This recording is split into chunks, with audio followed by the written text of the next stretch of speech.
So, welcome to Northern Powerhouses, our business success stories series of interviews, where we discuss with local business leaders their backgrounds, their successes and challenges, and what's really driving them forwards.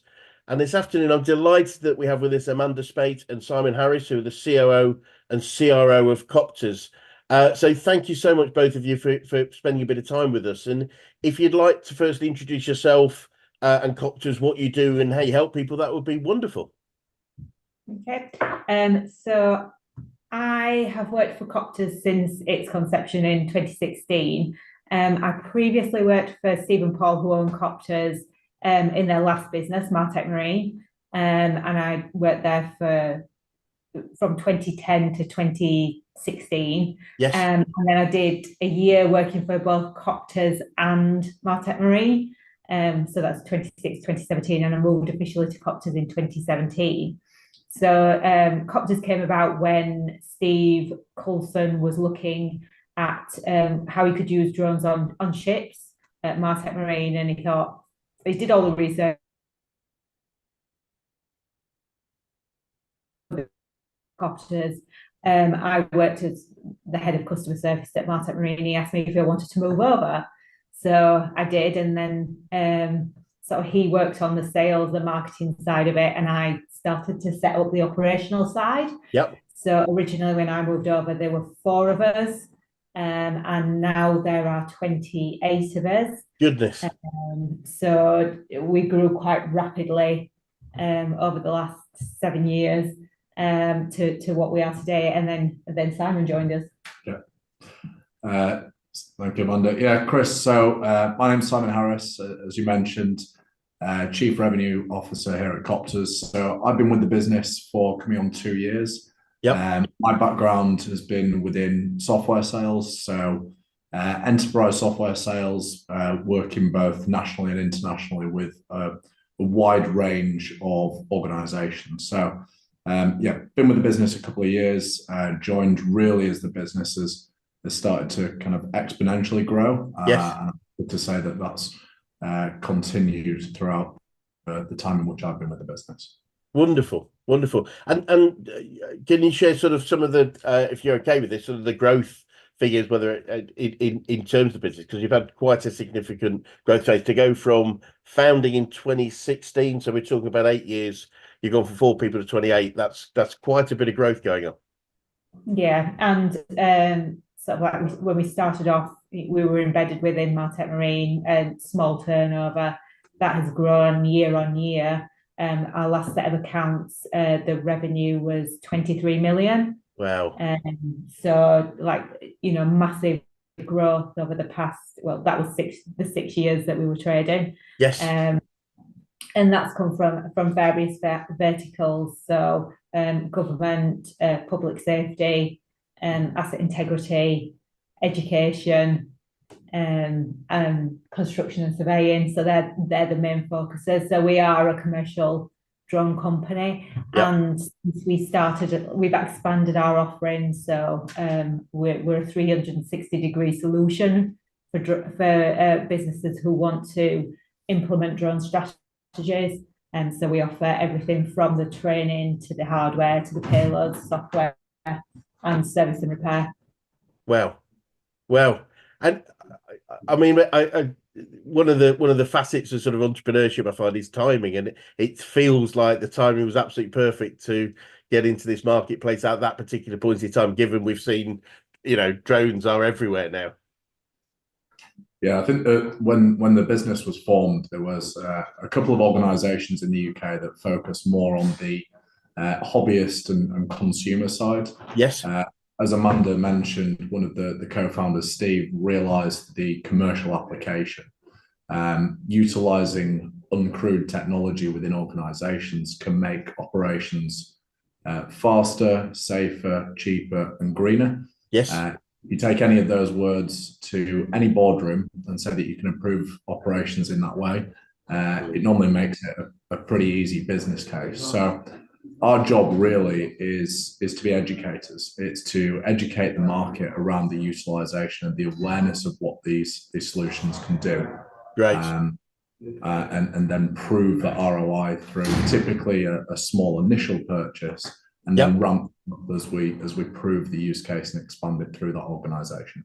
And sorry, go on, Amanda. One of the key things about Coptrz, which differentiates us from a lot of our competitors, is that we're not just a distributor for one manufacturer. We have distribution agreements with multiple manufacturers, so we're not just tied into one. So we look at what the best application is for the company, not pushing one brand at them. Yes. So that's where, right at the beginning, Steve went out and forged these new partnerships with emerging drone technology companies. Yep. And we've seen their success grow as we've grown as well. Wonderful.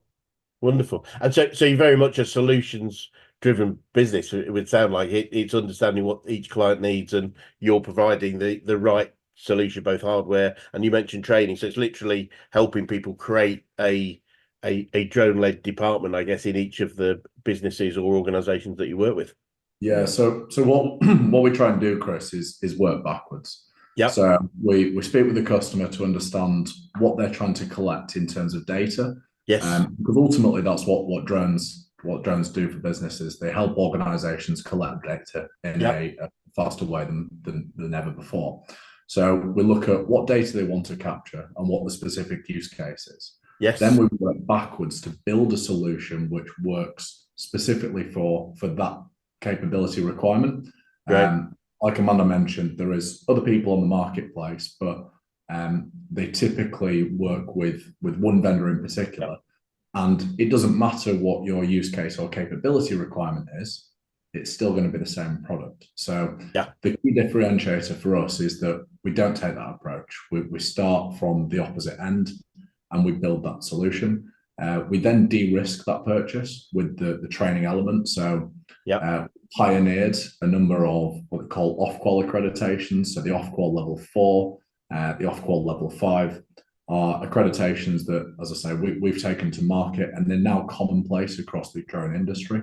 Oh, great. We've trained over 12,000 pilots, including the majority of police and public sector organizations as well. So pretty good credence to our training accreditations. And as Amanda mentioned, we have built a moat around our business, which it focuses on differentiation, but ultimately impartiality, giving the customer the relevant information to be educated into making the decision which is best for their business.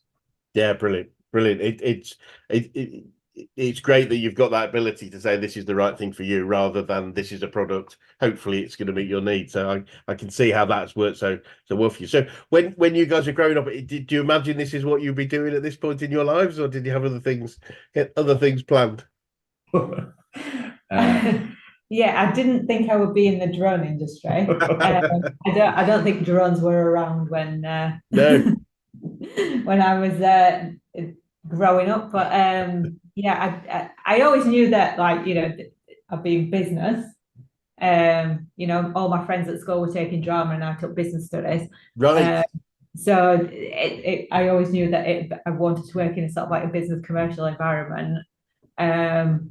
But not specifically what it was going to be. I just kind of fell into more of the technology side. Yeah. Which is, I started off, like, my first job out of university was as an apprentice network engineer. Then I went to work in telecoms, marine company, and now drones. So amazing. Yeah. And yourself, Simon? Honestly, I wanted to be a lawyer. Right. When I was in school, and very quickly realised that if you work in sales, you tend to, if successful, make a lot more money than when you're a lawyer. For me, it's all about improving personally from a self-development and also a professional perspective, and really that was what drew me to Coptrz over and above the offers I had on the market at that time. Yeah. Not particularly interested in kind of drone technology, as it were, when I joined the business, but on meeting the founders, on seeing the work ethic, the desire to innovate, be ahead of the curve, and be I suppose better today than they were yesterday and better tomorrow than they are today, was something that really resonated with me. And Brilliant. I've been with the business for 2 years now. It's been dynamic every single day. There is new opportunities. We exist in an embryonic marketplace, Yes. and it's an exciting place to be. The technology that's coming out now and the technology that was out 6 months ago is worlds apart. That is continually increasing in terms of that level of capability. Yes. It's just such an exciting place to work, and it's such an exciting industry to be part of, especially one that's growing at such a rate as well. So very different from law. Yes. But I would definitely say that the impact that we can see that we have on organizations is probably a lot more rewarding than a career in chambers may have been. Yes, no, I would make that make sense. And I'm interested, you obviously got very significant rapid growth. My first business, we sort of experienced something quite similar. We were sort of growing, the main business growing at 30-40% a year, and the division I was sort of founded was growing at 400% a year. And I remember that being, it's quite interesting when I talk to business people about that. They realize how challenging fast growth can be.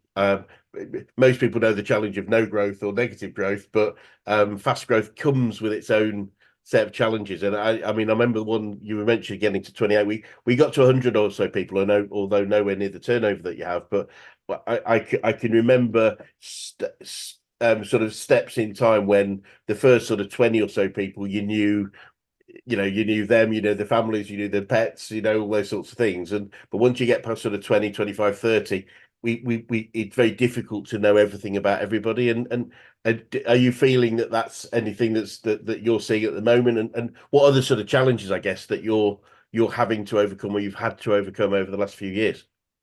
I think it's sort of like people thought COVID was a challenge, whereas to be honest, for us, we're a cloud-based company. So basically people picked the laptops up and went home, and we just carried on. We did a quick pivot to online learning. So the majority of our courses were initially classroom-based. Right. We just put everything online. So now we do a mixture of face-to-face courses and LMS, Coptrz Academy. Great. So yeah, we built that platform, and we host all the content on that as well. So again, it's kind of like that. COVID was an opportunity, especially with sort of social distances. It gave companies time to reevaluate and look at drone technology. Yes. Because of the social distancing, because people couldn't go out as much. They looked at like different ways that they could keep their businesses ticking over, and drone technology, it was one of those things. Yes. So we went through like the COVID thing. We began to grow. I think our biggest challenge, or one of our biggest challenges, is the amount of information and the new technology and keeping up with everything that's going on, and all the changes of software, and getting the right people as well. Recruitment is really difficult. Working in an SME, and especially a fast-paced SME with drone technology, is completely different to what a lot of the people have experienced before. And just getting the right people that that can keep up, that that are used to working in a fast-paced environment where things are constantly changing. It's just really difficult. Yeah. But one thing that we've managed to do, Chris, is retain a very strong culture within the business. So we have kind of 4 main pillars that we recruit around, to be honest. So that's grow, outwork, leverage, and disrupt. And hire people around those 4 pillars. Yes. And what you then find is, albeit the company has grown very quickly over a short space of time, it's a very close-knit group of individuals, because they are mentally working towards that same collaborative goal with the same innate mindset to be intrinsically motivated around that, as I mentioned earlier, being better today than they are yesterday, Yes. etc. So while any growth for any business is often as hard as any declines, what this business has done very well is maintain a rigorous recruitment process in order to attract and retain top level talent throughout the business. Brilliant. And that's evident in people like Amanda has been with the business since its inception, and there's a reason that people like Amanda are still here within the business, and that's because that over the time that she's been here, she's grown, evolved, and adapted in line with that growth to ensure that she's still or continuing to be at the top of her game on a daily basis. Now, that's the type of people that we recruit. And Amanda's testament to the fact that the recruitment process works more than anything else. Brilliant. It's so true. I mean, the challenge with recruiting great people is a very common challenge we're seeing at the moment across the board. But having, being culture and values led in terms of recruitment is so important. I find a lot of businesses, have culture statements, but they don't use them. It's almost like it's something goes on the wall. But the culture and values is how we help people decide, do I want to be on that team? Without it, do I just want a job? And if people just want a job, then they're going to leave when the job isn't, when things are tough. And as you sort of alluded to, growth comes with its own challenges in itself, doesn't it? It's so absolutely bang on it. And I've always believed that good relationships come with a match of goals. We both want to achieve the same thing, but great relationships come with a match of values. We both believe the same things are important, and if we get that, we get that connection, then we as you said, we'll get people that will stay with us, whether it's team but also clients and customers. They'll stay for the long term, won't they? Because we both believe things are important. And so alongside that, what are some of the biggest sort of learnings you've had in growing a fast growth business?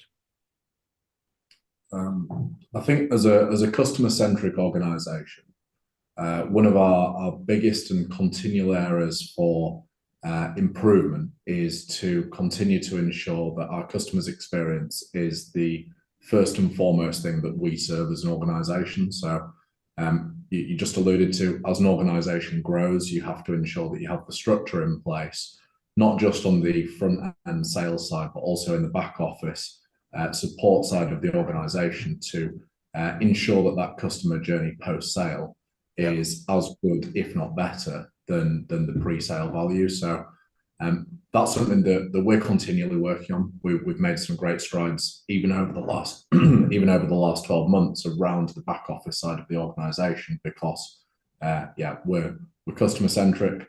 We put the customer first, and we're determined to ensure that we maximize that customer experience throughout their time with us as an organization. What this has meant is we've got very, very low churn in terms of organizations working with us and moving away from us. We are trusted advisors within the space because of the fact that it is ever-changing, dynamic, there's new technologies. We are seen as people in the industry that not only have the knowledge, but have the ability to guide our customers on that continued path of success. Wonderful. I think as well, one of the things that we've learned sort of within Coptrz is about embracing technology. So we've always sort of right from the beginning looked at what technologies we can use, what systems we can use. So we're giving our staff the best systems to use, the best technology to use. Right. So we heavily invested in Salesforce when we first started, because it's the best CRM tool. We're cloud-based. Everybody's got laptops. We have VoIP, so they can answer calls on the mobile anytime, any place, anywhere. We give our staff the tools to be successful. Brilliant. And I know a lot of companies, when it did come to COVID, they weren't ready. I know we're back to COVID again, but they weren't ready for not being space. Whereas from day one, we were kind of like, right, this is how we're going to set up. Yeah. We're going to give our staff the ability to work anytime, any place, anywhere. We're going to give them these tools. We're going to be cloud-based. We're not going to have a server sat in the corner. this is what we're going to do. And I think looking back, fantastic decision. Yes. And very forward thinking. We're always trying to look what's next, what's coming in next, what technology is going to be next. Yeah, we as an organisation, Chris, we specialise in innovation for our customers, but to Amanda's point, we specialise in innovation for our internal staff as well, and that's really I suppose, the driving ethos behind the organisation. It's why the business was started.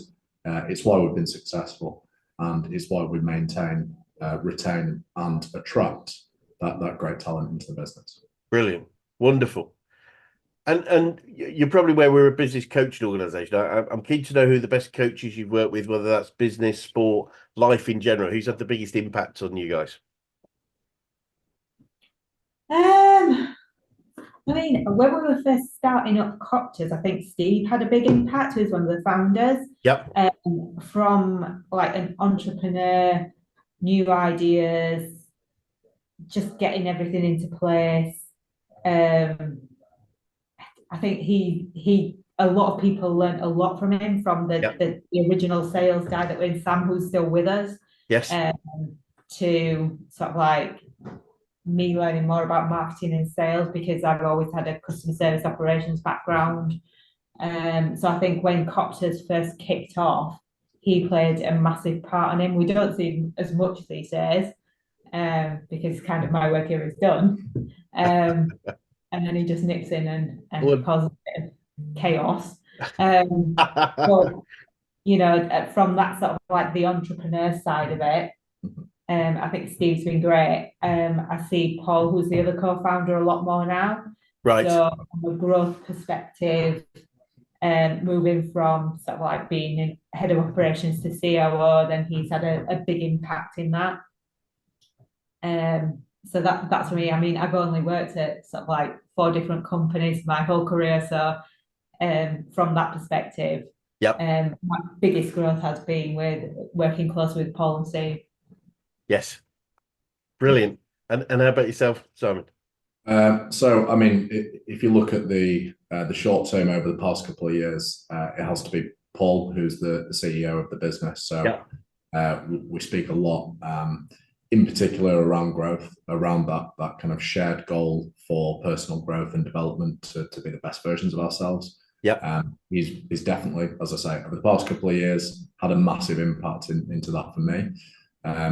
Over and above that, looking kind of historically into my career, the CEO I worked with in my last organisation, which was in the data privacy space, was somebody that I very much looked up to, in terms of work and kind of outwork, which was one of our values. He worked 16, 17, 18-hour days to take a startup from where we first started to kind of where we finished as an organisation, which was tremendously successful. Wow. To give you an idea of, I suppose, resilience of that individual, he had stents put in his heart, and 2 days later was back working, running meetings as he would do. So to have worked in quick succession with 2 very different CEOs, but also 2 very successful CEOs, has really impacted my own personal resilience. But it's also, I suppose, ignited my own desire to reach the levels that those individuals have reached over their careers. So I wouldn't be here today without the last CEO, and I wouldn't be where I want to be without my current CEO. Wonderful. Thank you. Absolutely wonderful to hear. And it's really interesting you're talking about Steve, the co-founder. We often find that very entrepreneurial people are really great at seeing opportunities in founding businesses and getting them to a certain stage. But once we get to a certain stage, it is better other people tend to operate and grow businesses, because it's a different skill set. It's almost like a different mindset, I think. And through your careers, have you picked up any? I love to pick up any favourite quotes or sayings that you have in business or in life that you find yourself using a lot. I have quite a few. Depends on what day of the week it is. maybe Friday, dancing shoes on, ready for the weekend is Brilliant. is a favorite one. But yeah, I suppose it depends. For me, it depends on the day of the week and who I'm speaking to. None in particular off the top of my head that come above anything else. When we first started Coptrz, it was kind of like Coptrz, it'll be fine. That was the daily thing. It'll be fine, and it has been. Brilliant, and it's I mean that's a great one because it does need again when we're starting something, it has to be with a very strong positive attitude, doesn't it? And most forms of success come with that ability to say, yeah, we'll get it right. We don't know how yet necessarily, but we will find a way. And it's one of our founders quotes I just love it. He just says, "Whatever it takes, we'll just do whatever it takes." And I've actually had that on my wall for a long time. When I'm ever stuck, I just say, "Well, whatever it takes, we'll find a way through," because that's what it's all about. That's what a key part of success is, I believe. And I'm keen to know what you guys have learned about yourselves throughout your journey so far in your careers. Sorry, what was that specifically, Chris? What you've learned about yourselves? What I've learned about myself is probably that whatever self-limiting beliefs I may have created for myself when younger are barriers to stop a level of success, and eradicating those beliefs, continually pushing, stretching yourself to do more, in turn returns great results. And I suppose that goes for within my sales career when I was physically selling stuff to the point now where I am in the organisation where ultimately my team is responsible for the income of revenue and the generation of opportunities into the business to maintain that compound annual growth rate and exceed that. And that desire to be relentless is something that I've learned about myself. I've got to a point now where I have kind of an always-on mentality. There's not often times when you catch me without work on the brain to some degree, but the innate desire to be, I suppose, successful within this business and wider is something that drives me to say that the short-term sacrifices that you make are for the gain of long-term personal and career growth. Yeah, wonderful. You talk about limiting beliefs and stuff. I guess, and then relate it back to quotes and sayings. One of my favourites is Henry Ford's saying that whether you think you can or think you can't, you're right. And I think for me that encapsulates the idea of, well, I might think I can't at the moment, but if I thought I could, what would that look like and be like? So wonderful, wonderful. That's something that resonates around the office from time to time. That quote. Yeah, it's amazing how much of our thoughts are based on our beliefs rather than evidence and fact, and it's a great question to ask ourselves and others. What's the evidence for that belief? It's really fascinating. How about yourself, Amanda? I think whatever is thrown at me, I'll find a way. Yeah, I think I'm a solutions person. It's like I want to fix it. If there's a problem, I'll find a way to fix it. Might not be the best way, but I'll find a way. And over sort of like my career, there's been stumbling blocks and things that I think people would probably just like put their hands up and go, I've just had enough now. That's it. But I just tend to power through. I'm very resilient. Yes. And I think, I've always worked in SMEs. So I think that's kind of like my background is SME based. And I think to have a career in SMEs, you've got to have that resilience and just keep plugging away because, nothing goes smoothly.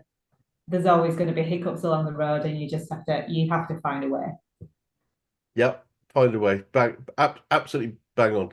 And so finding a way, looking forward, what does the future look like for you guys, and what are the main challenges you think you might face, if any? I think challenges is not the type of language that we use. And just to go back to Amanda's point, yeah, we take things as an opportunity. Everything is an opportunity. What opportunities present themselves over the coming short to medium term? The opportunities are the drone industry is getting more press.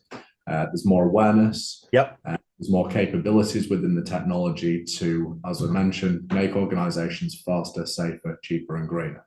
Yeah. The opportunities for us as an organization are to continue to grow as the leading authority and 360-degree impartial drone provider into the United Kingdom and beyond. Our aspirations aren't just within these shores. Our aspirations are to create a global brand that is recognized with uncrewed technology, its utilization and continued innovation. So that's the opportunity that's in front of us. What we're doing now is putting the building blocks in place to ensure that we're in a position to take and exceed the opportunity that sits for us. Wonderful. And I'm keen to know what you'd say to anyone that was thinking of going into business right now. What would be your best advice for them? It's not called work because it's easy. You have to ensure that you in certain times slow down to speed up. Being meticulous and creating a rigorous plan is the best way to execute any opportunity within business. Always forecast pessimistically. Says the salesman. That's not normally what you hear from a salesperson, but that's and you've got to be realistic. And you know, I suppose using your own Henry Ford quote is a good moniker to use for anybody that's moving into the business realm. Pardon me. Brilliant. And the same question. You need to do your homework. You know, it's all right having a good idea, but you need to do your thorough research. You know, there's so many people that launch and fail. And you know, you've got to be able to sort of pick yourself up again once you've failed. You know, nothing, like I said before, nothing goes smoothly the first time round. So you learn from your mistakes. And there's a book we once read. It's what's it? Ready, fire, aim. So you fire first and then you aim. So sometimes you need to try again before you get it right, but just be prepared to do that. Absolutely. Our founder Brad is a very, very successful guy. I remember he told me a long time ago, and it's always stuck with me, that he believes he's successful as he is because he's made more mistakes than anybody else he knows, rather than despite. And I think it was that ability to be comfortable within obviously innovation being part of your core values. Innovation is about trying new things and it being comfortable that not all of them will work. And that's always stuck with me, because I think that's a mark of lots of successful people, is that willingness to keep trying things rather than stay in the comfort zone. So that makes a lot of sense. Yeah, well, you learn a lot more yes, losing than you do winning. And as long as you fail forward, then you can progress within any industry that you're in. Absolutely. Couldn't agree more. And finally, what would be the best advice you could give an 18-year-old you if you could go back in time and do so? That's something. Yeah. Maybe not dye the hair. Best advice. Don't worry, it'll be all right. It'll be right at the end. Thank you. There's another. I'll do on my quotes, but it's what's the quote from? I think it's the Best Exotic Marigold Hotel, where he says, "It'll all be right at the end, and if it's not right, it's not the end." And I think it's a great phrase. Well, guys, thank you so much for your time today. It's been fascinating. But before we go, if for anyone that's watching that would like to get in touch with yourselves or Coptrz, what's the easiest way to do that? So the best way to get in contact is via our sales app email. So it'd be sales@Coptrz, so COPTRZ.com. We are continually looking for the next generation of talent, whether it be within operations, whether it be drone pilots, drone operators, or aspiring versions of those, whether it be marketers, whether it be salespeople. We are here to field any queries, questions that people may have. And anybody that regards themselves as being in that top tier of talent, whatever age or level of experience that you have, we'd love the opportunity just to speak with you. So sales@Coptrz.com. Brilliant. Brilliant. Well, as I say, thank you so much for your time today. It'd be great to swing by another 6-12 months to just see what the next stage of growth has been like, and what you've learned from that, and what challenges you've had from that, if that's okay. And but in the meantime, thank you so much for your time today. Likewise. Thank you very much, Chris. Thank you.